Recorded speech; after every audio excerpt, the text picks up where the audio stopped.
আবেগিক হৈ পৰিছে এয়া দেখুৱাইছোঁ তেওঁ মন আছিলে যে এগৰাকী কণ্ঠশিল্পী হ'বৰ বাবে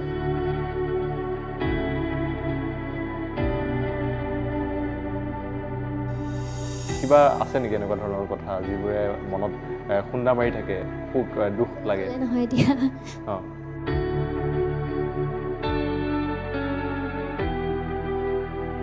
কাৰোবাৰ ওচৰত যাব লগা হ'লেও আৰ্থিক দিশটো লাগিব আচলতে গতিকে সেই আৰ্থিক দিশটো নাই কাৰণে নগ'লোঁ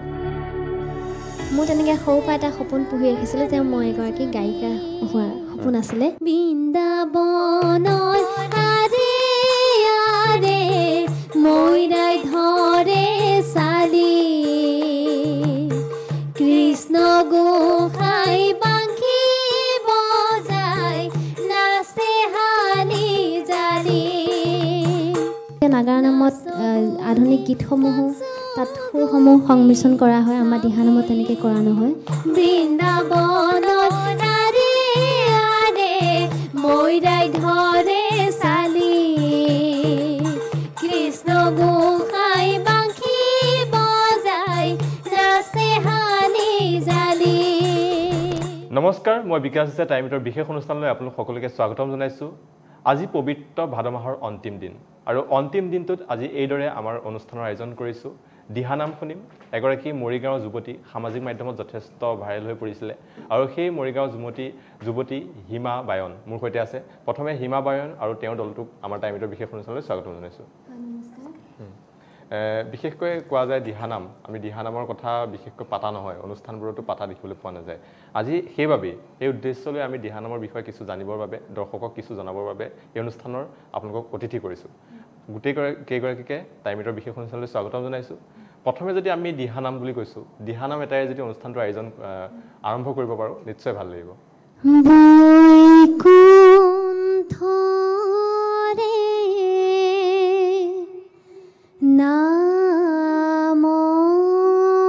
নামৰ নদী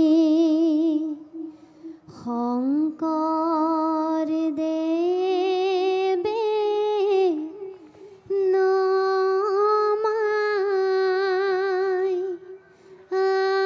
আনিও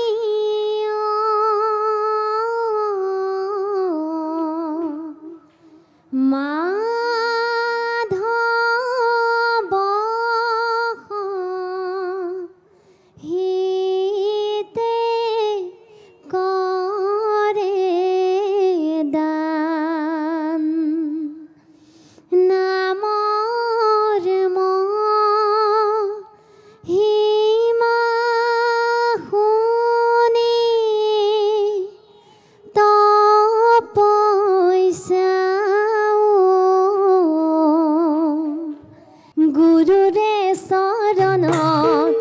ধৰা হে নৰলোক নামত শৰণ লোৱা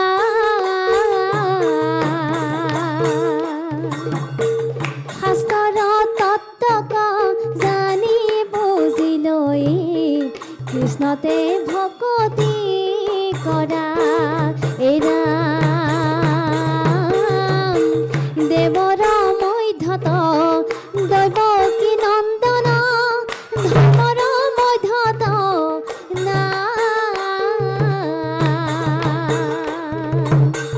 দুয়োত পৰে তিনি নাই নাই নাই ভকত পুৰণ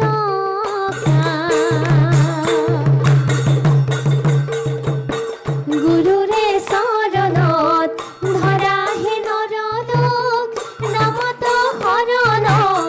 লোৱা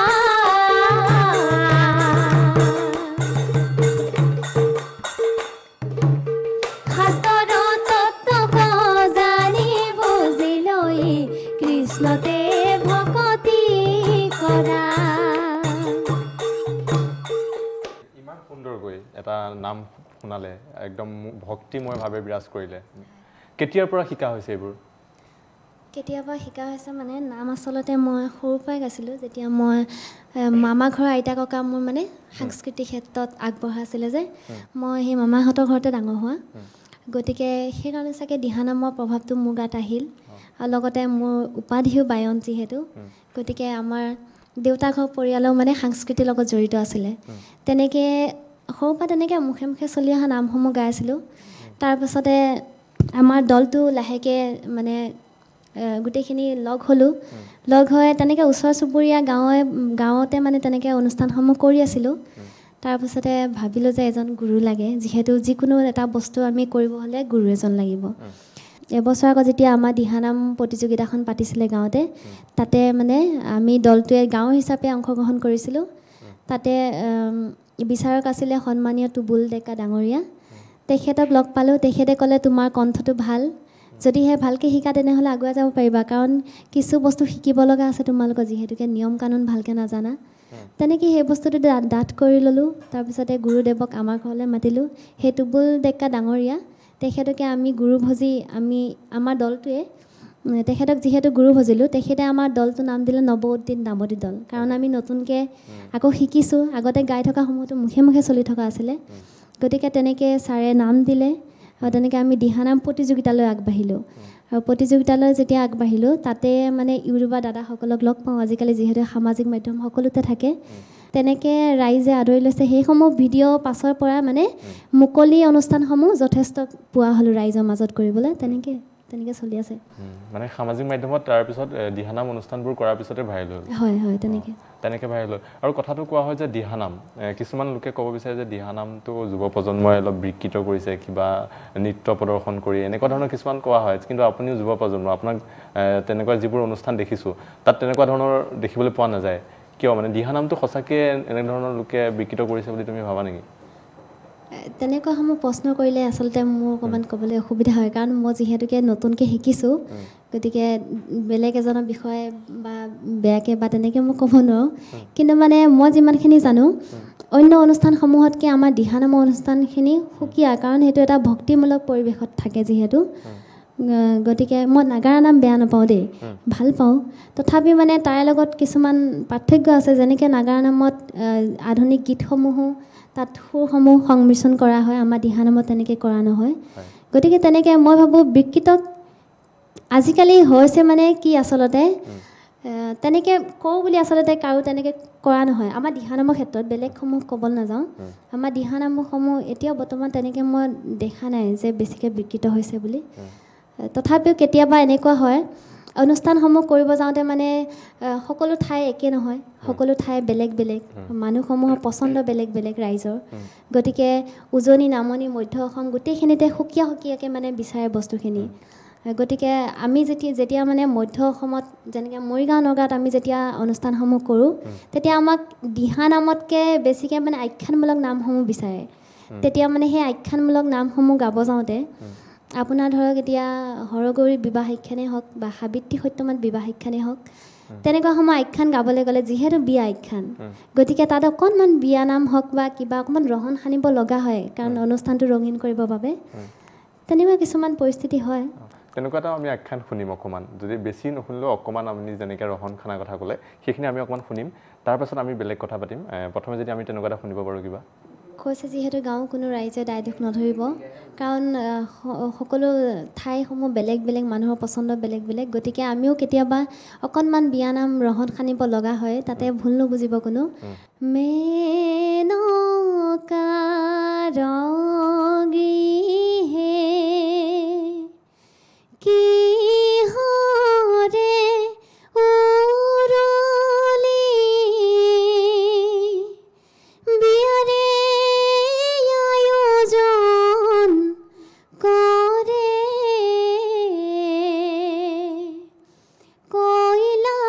কৈলাসৰে পতি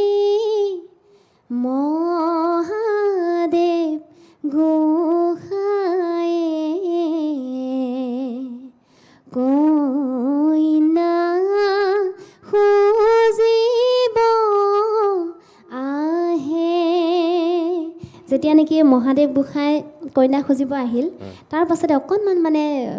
ৰঙীন কৰিবৰ কাৰণে আমি সেইখিনিতে ব্যৱহাৰ কৰি দিওঁ অকণমান বিয়ানাম যেনেকৈ আহিছে জোৰোণ বহিছে বাজত আইদেউ শুই আছে গৈ আইৰে হাতত তেনেকুৱা সমূহ সংমিশ্ৰণ কৰিব লগা হয় লগতে শেষৰ ফালে আপোনাৰ যেতিয়া মানে বিদায় পৰ্ব আহি পৰে তেনেকুৱা ক্ষেত্ৰত মানে পাৰ্বতী আই উৰণিকে টানি ঐ ৰাম আঙুলিকে লেখি শিৱ গোসাঁই ৰৈ আছে তোমাক চামে বুলি ঐ ৰাম তোমাক চামে বুলি মৰিগাঁও ক'ত হয় তোমাৰ ঘৰ হয় মোৰ ঘৰ মৰিগাঁও জিলাৰ ধৰমটোল অঞ্চলৰ শান্তিপুৰ গাঁওখনৰ নাম তাৰে মই এখন সাধাৰণ ঘৰৰ ছোৱালী তাৰপিছত তোমাৰ ঘৰত কি কয় যেতিয়া তুমি দিহানাম গাবলৈ যোৱা লগৰবোৰৰ লগত তেতিয়া ঘৰত কি বুলি কয় ঘৰত আচলতে মোৰ গোটেই ঘৰখন প্ৰতিটো ক্ষেত্ৰতে মানে খুব ছাপোৰ্ট কৰে প্ৰথম কথা হ'ল তেনেকুৱা যিহেতু মই ঘৰৰ পৰাই গুৰু ধৰা আজি মোৰ এবছৰ হৈছে যোৱা বছৰ মই ভাদ মাহত গুৰু ভজিছিলোঁ টুবুল ডেকা ডাঙৰীয়াক তাৰ আগতেতো মোক ঘৰখনে প্ৰথম শিক্ষা দিলে দিহানামেই হওক বা আন কিবাই হওক তেনেকৈ ঘৰখনৰ পৰাই প্ৰথম শিকিছোঁ যিহেতু ঘৰখনৰ সেইটো মানে যিটো মানে সহানুভূতি ছাপোৰ্টটো আছে এখেত হৈছে মোৰ ভণ্টি নিজৰ ভণ্টি মোৰ আৰু এজনী ভণ্টি আছে সৰু ভণ্টি তাইও যায় আৰু লগতে মোৰ মা যায় পালি হিচাপে তাৰপিছত মোৰ দাদা নাগাৰা বজায় আজি তেখেত অহা নাই তেনেকৈ গোটেই ঘৰ পৰিয়ালটো যায় তেনেকৈ ভাল পায় দেউতাও খুব ভাল পায় এনেকুৱা দিশবিলাকত কি পঢ়ি আছা এতিয়া তুমি হয় মই এবাৰ ডিগ্ৰী কৰি আছোঁ জাগিৰোড মহাবিদ্যালয়ত 5th ছেমিষ্টাৰ এবাৰ তাকে আমি যদি আৰু এটা কিবা শুনিব পাৰোঁ অকণমানকৈ হ'লেও যদি শুনিব পাৰোঁ যিটো বিশ্বকৰ্মা পূজাও আজি যোৱা বছৰ বিশ্বকৰ্মা পূজাতে মোৰ প্ৰথম ভিডিঅ'টি আপলোড কৰা হৈছিলে ইউটিউবত প্ৰথম সেইটো আছিলে বিশ্বকৰ্মা নামভাগ সেই নামভাগ মোৰ নিজৰ নাছিলে মালাশ্ৰী হাজৰিকা বাইদেউ আছিলে তেতিয়া মই গাইছিলোঁ এইবছৰ মই এটি নতুনকৈ বিশ্বকৰ্মা নাম গুৰুদেৱৰ পৰা লৈছোঁ এতিয়ালৈকে ভালকৈ শিকা হোৱা নাই কাৰণ পৰহিলৈ আছে বিশ্বকৰ্মা পূজা কালি দিনটোৰ ভিতৰত বা মই তেনেকৈ শিকিম তথাপি মই সেই আগৰ নামভাগৰে এটি অকণমান দিহা গুণগুণা দিবলৈ লৈছোঁ কণ্ঠত আছে সৰস্বতী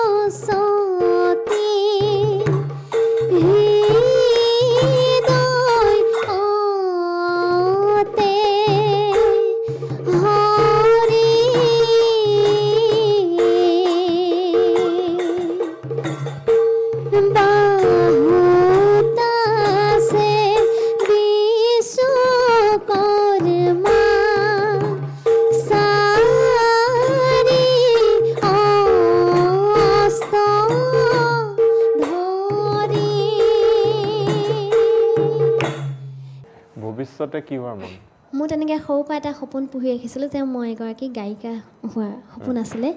কিন্তু মানে মোৰ ঘৰৰ আৰ্থিক অৱস্থাটো আচলতে খুব এটা পিছপৰা গতিকে তেনে ক্ষেত্ৰতে মানে মই সেই লাইনটোত যাব নোৱাৰিলোঁ কাৰণ তাতো এজন শিকিবলগীয়া থাকে নহয় বহুত গতিকে মই শিকিব নোৱাৰাৰ কাৰণে মানে গানৰ দিশটোৰ পৰা আঁতৰি আহিলোঁ লগতে নামৰ লগত জড়িত হ'লোঁ এতিয়া যিহেতু নামৰ লগতে জড়িত হৈ আছোঁ দিহানামৰ লগত তেনেকৈ পঢ়া শুনাটো চলি আছে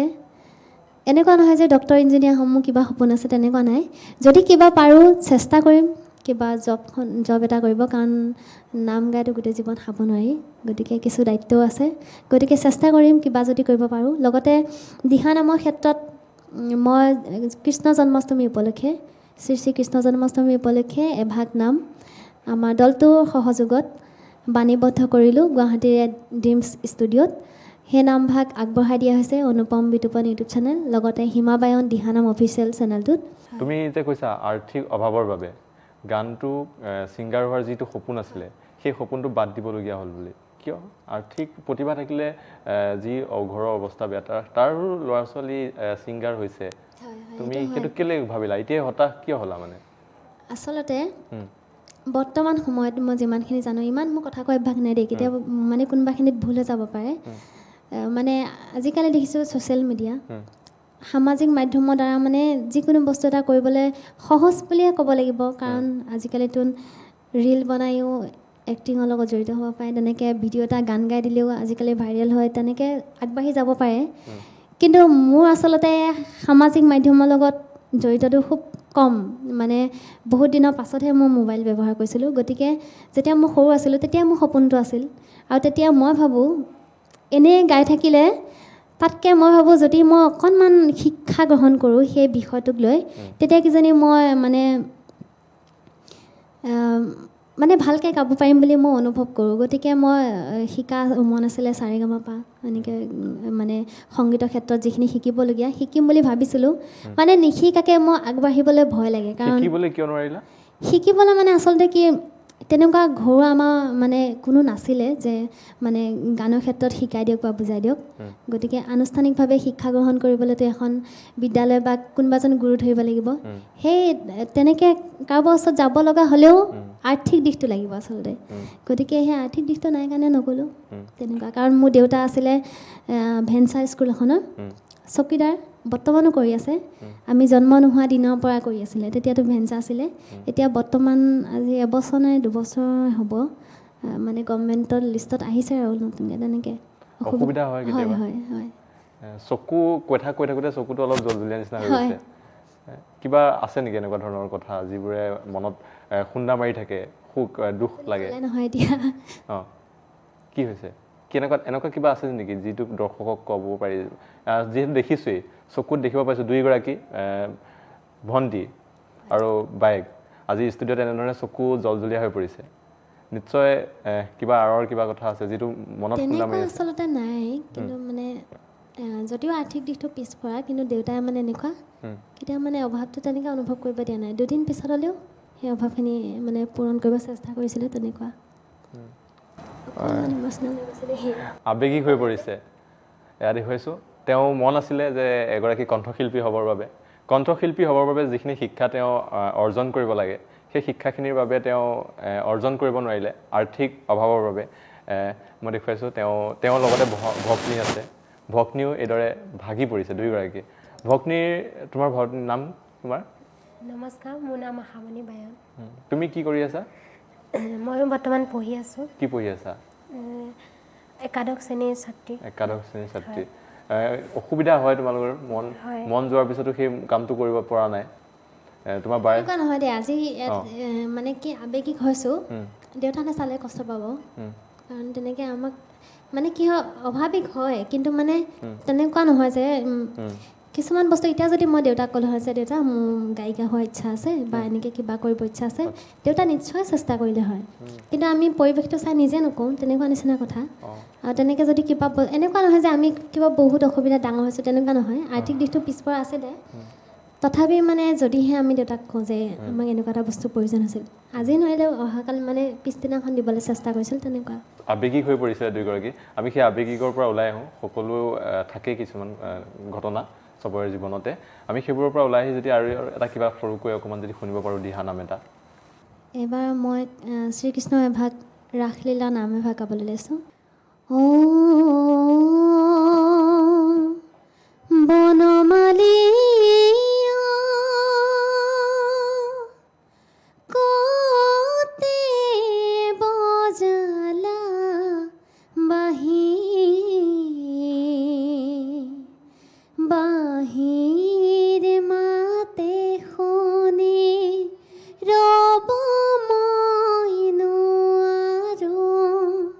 কি যে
হাতত মোহন বাহি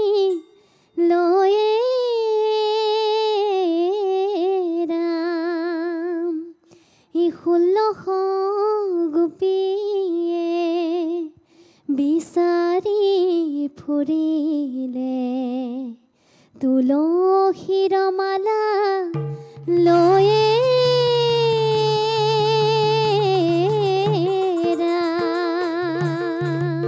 কৃষ্ণ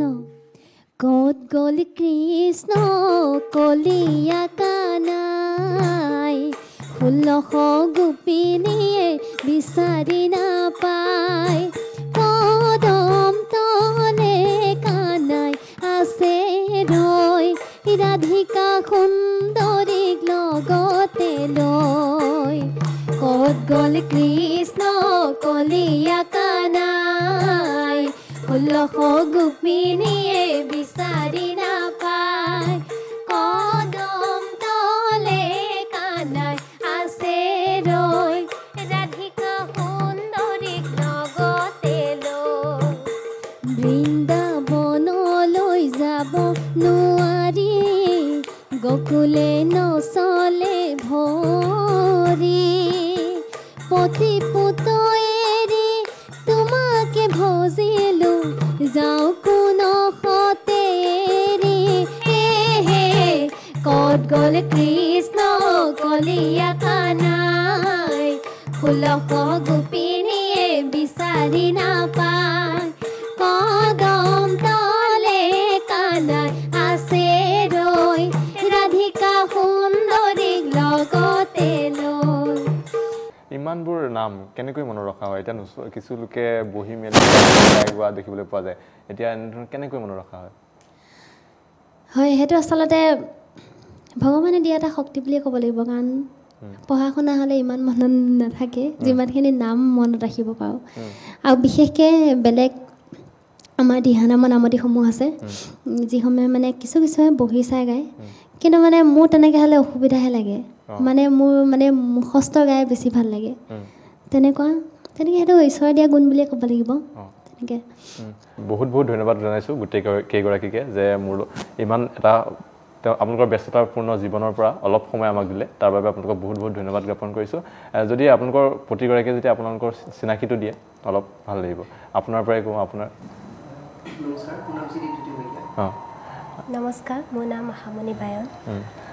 আপুনিতো আপোনাৰতো গম পাইছোঁ আপোনাৰতো নমস্কাৰ মোৰ নাম শ্ৰী কেশৱ মেধি শেষত আপোনাৰ পৰা যদি আমি অনুষ্ঠানটো সামৰিম আৰু ভাদ মাহৰ অন্তিম দিন আৰু কি গীতেৰে আপুনি কি দিহানামেৰে অনুষ্ঠানটো শেষ কৰিব সেই নামভাগ মোৰ গুৰুদেৱে লিখিছিলে মোৰ কণ্ঠত আছিলে আজি হৰি নামত কিহৰ গুম গুমনি শুনিলো দূৰণিৰ পৰা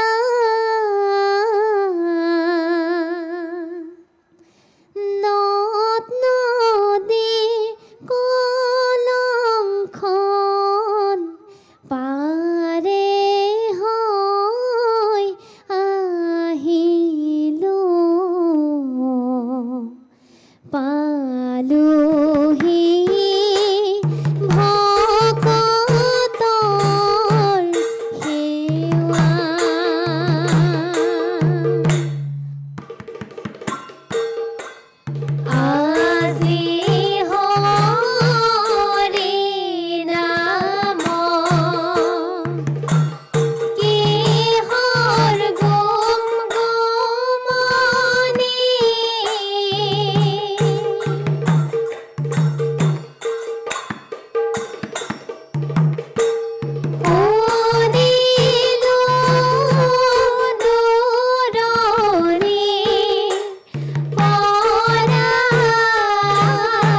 পদ্ম ফুল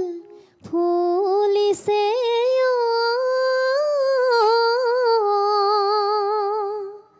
ভকতে গাথিছে মালা সুবৰ্ণৰ শৰাই লৈ যাবই কুণ্ঠলৈ কৃষ্ণ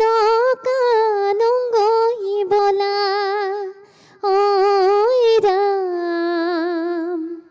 কৃষ্ণ কানুংগই বলা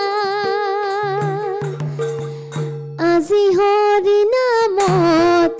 পদ্ম ফুল ফুলিছে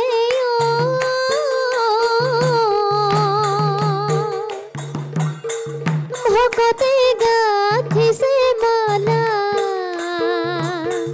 সুবৰ্ণৰ শৰাই লৈ যাবই কুণ্ঠলৈ কৃষ্ণ কানুংগই বলা ঐ ৰাম কৃষ্ণ কানুংগই বলা আজি হৰি নামত পদ্ম ফুল ফুলিছে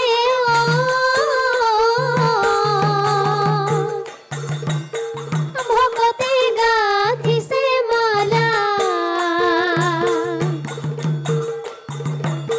সুবৰ্ণৰ শৰাই লৈ যাবই কুণ্ঠলৈ কৃষ্ণ কানুংগই বলা ঐ ৰাম কৃষ্ণ কানুংগই বলা হে ৰাম ৰাম কৃষ্ণৰ চৰণে সেই ফল পাৱে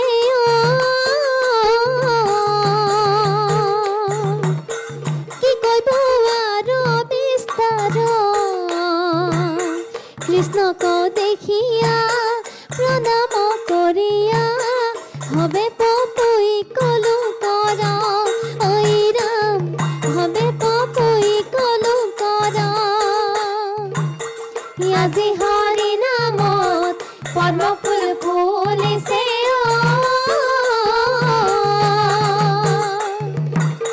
ভকতে গাথিছে মালা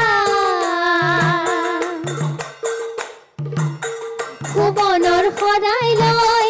যাবই কুণ্ঠলৈ কৃষ্ণ কানুংগই বলা ঐ ৰাম কৃষ্ণ কানুংগই বলা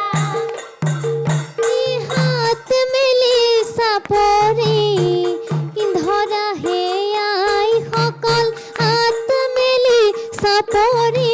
ধৰা বৈকুণ্ঠ যাবলৈ প্ৰভুক চিনিবলৈ মুখে হৰি নাম গোৱা হেয়াই সকল হাত মেলি চাপৰি ধৰা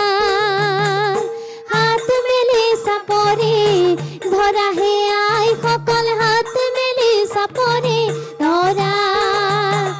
বৈকুণ্ঠ যাবলৈ প্ৰভুক চিনিবলৈ মুখে হৰি নাম গোৱা হেয়াই সকল হাত মেলি চাপৰি ধৰা ও